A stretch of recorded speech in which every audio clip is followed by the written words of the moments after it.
Hi, fourth graders. Welcome to our third week of talking about nouns. And we know by now that a noun is a person, place, or a thing. And we have also talked about common nouns, proper nouns, concrete nouns, and abstract nouns. And today we're going to talk about possessive nouns. And to possess something, it's to own something and have something that belongs to you. So I want you to remember that because it's going to help you remember what a possessive noun is. A possessive noun shows that something is owned by someone or something.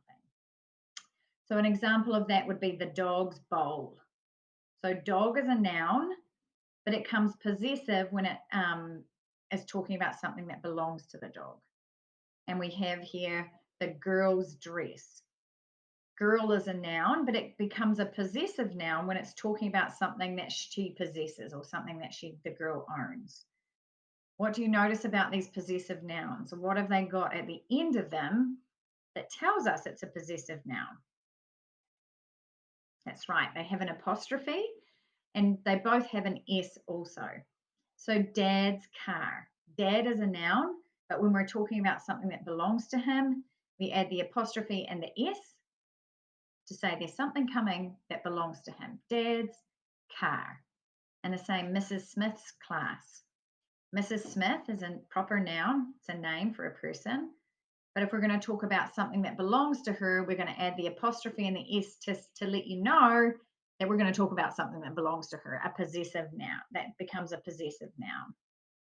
There are some nouns that don't end in an S, and so we add the apostrophe and the S, like Mary. We turn to Mary's with the apostrophe and the S when we talk about Mary's house. Phone on its own does not end in S, but if we want to talk about the phone screen, we have to add the apostrophe and the S to say we're going to talk about something that it belongs to it. For example, if we were talking about the ear belonging to the boy, boy is the noun and boy does not have an S. But if I want to let you know I'm going to talk about his ear, I'm going to add an S and say the boy's ear. So there's an apostrophe and an S to tell you that the ear belongs to him. There are some nouns that already end in an S, and they can be made possessive as well, but we don't add another S, we just add the apostrophe. For example, the ant's hill. We wouldn't put apostrophe in an S because then it would be the ant's hill. And we don't need to add an S because there's already an S there. We just put the apostrophe at the end. And the same for monkey's cage. If we added another S, it would be the monkey's cage. And so we don't need to add the S, we just add the apostrophe. The same would be for neighbors. If I want to talk about the house belonging to the neighbors, neighbors is the noun, but I want to make it possessive, but neighbors ends in an S. So I'm just going to add the apostrophe and say the neighbor's house, not the neighbor's house. So here we have some papers that belong to Mr. Elliot. So who owns something? Well, Mr. Elliot owns something. And because he owns something, it's going to be a possessive. We are going to need to add that apostrophe and the S. And we're going to say Mr. Elliot's paper or papers. So we added the apostrophe and the S to make it possessive. Okay. Now we have the nest belonging to the birds. So who owns something? The birds do. So we already have an S here. So we are just going to add the apostrophe to show that it's possessive, and we're going to show that they own the nest. The bird's nest, not the birds' nest. Okay, that apostrophe is enough to say we're going to talk about something that belongs to the nest. The birds is a possessive noun if it has that apostrophe. So we're going to practice with some of these. So we have the room that belongs to Ryan. So Ryan is the noun and the room belongs to him. So we are going to add an apostrophe and an S to make Ryan's a possessive noun. Ryan's room. The book that belongs to the library. So the library is what the book belongs to. So we're going to say the library's book. Okay. We've turned the library into a possessive noun by adding the apostrophe and the S. The jewelry that belongs to the girls. Well, girls is the noun. Girls already has an S. So you've got it. I've put the apostrophe in the wrong place.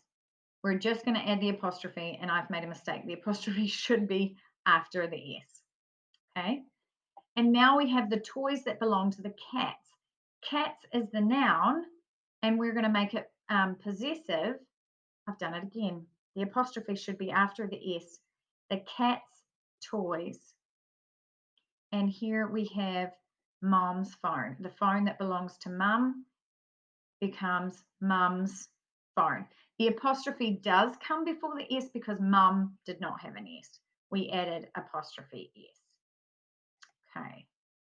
So we have learned about lots of different types of nouns, and lots of them start with a P, like plural noun, proper noun, and possessive noun.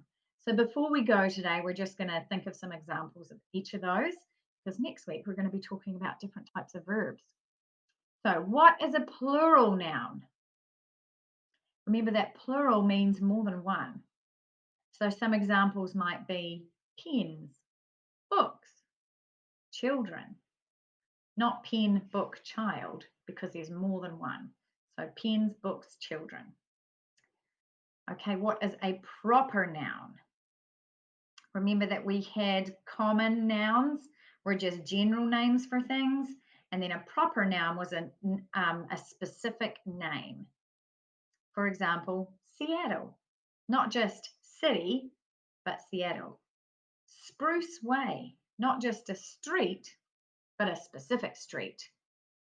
Mrs. Moore, not just school principal, but our school principal, Mrs. Moore. So a proper noun is a specific name.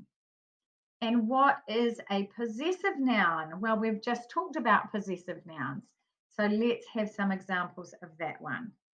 So we have the cat's whiskers, dad's keys, my sister's book. So possessive noun is when a person, place, or thing has something else that belongs to them. So cats, dads, and sisters would be the possessive nouns. So there you go, my friends. You have learned a lot about nouns, a lot about different types of nouns. So keep your eye out when you're reading for those clues that you are reading about something that belongs to somebody. And in your writing, you should know to put an apostrophe and an S to show that something belongs to someone. If the noun already has an S, you just put the apostrophe at the end. Okay? Well done, my friends.